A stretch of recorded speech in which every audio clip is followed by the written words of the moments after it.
Hi, this is Jenny Teeters, author of Every Day is a New Day, a Story of Faith. I feel like it has been forever since I've been out talking to you like this. Man, so much is going on. But what I want to talk about today, actually, what spurred this is I was just on a business trip, which was an amazing trip, I'll just say. So I was helping with the Catholic and Recovery retreat in Malvern, Pennsylvania for 3 days. So just an amazing experience with, I don't know, about 30 women, all kinds of recovery from alcohol, drugs, food, gambling, cluttering, adult children of dysfunctional homes, suffering from a friend or family member who or loved one who is struggling with some addiction, compulsion, or unhealthy attachment, internet and technology, so many different things. So it was just amazing. And the retreat team was so great.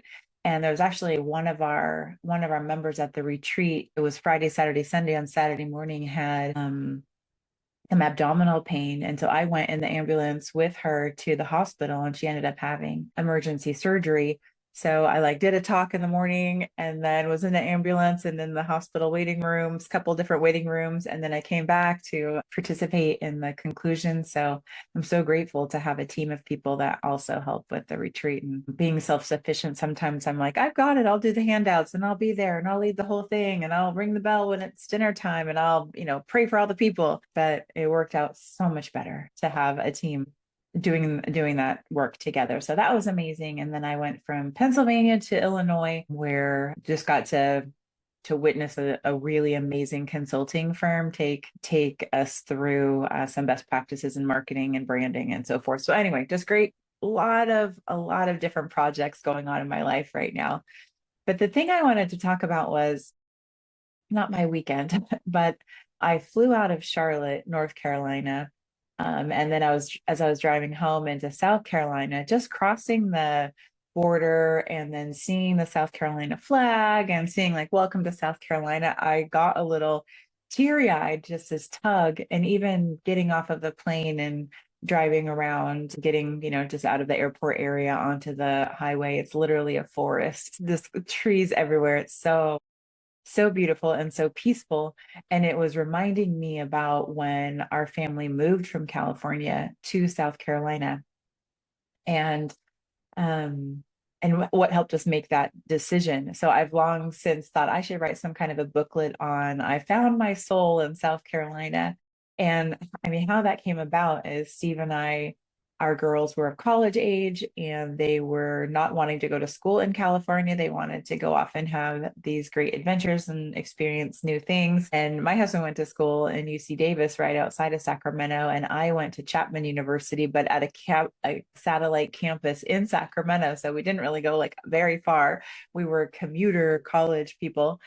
And then I got my graduate degree at Sac State. So that was also very local. Being in recovery and then having a whole new lease on life and being completely renewed, mind, body, and spirit, having our marriage renewed as our girls were off on these adventures, we were thinking we should too. And I remember when I worked at Zoom, there was this wonderful gal named Brittany, and she was from South Carolina. And I remember her talking about it. And sometimes I think, when I went back to work, did I go back to work at Zoom simply to meet Brittany from South Carolina? So that would put this idea in my head of a possible location. I think that's definitely the case. Where this all gets back to my soul is that when Steve and I, we looked for months at all different states. Do we want to live on a state that had the coast nearby? Did we want cold climate, warm climate, where we had any kind of friends had moved? Do we want to join them there? Do we want to go to school, go and move where our kids were going to college? I'm sure they did not really want that.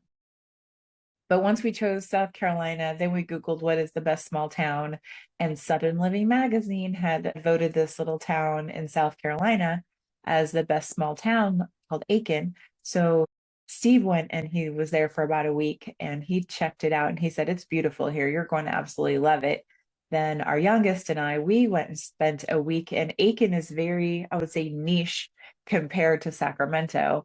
There was one Dunkin' Donuts, one Starbucks, one movie theater, one Old Navy, one TJ Maxx, one Ross. So just in terms of thinking about one Catholic church, several fellowship meetings that, I would need for recovery. So it had everything, but like it was like just one of everything. One beautiful, beautiful library in this amazing historic area. So I remember when Arabella and I were moving, or I'm sorry, just going and checking it out for a week. We were driving from Atlanta airport and just going on the freeway and seeing all the trees as we headed into South Carolina and we headed into Aiken. And then, we got to experience the week there. I was just thinking, wow, this place is it's so pretty. It feels so good. Like something deep inside me was just like, this is right. It felt so right. And I think about that all the time because now we've been here 3.5 years and it feels more right than ever. Hence my tears this last week. This last week coming home and just coming into the state from a couple of days of travel, it feels so good to me.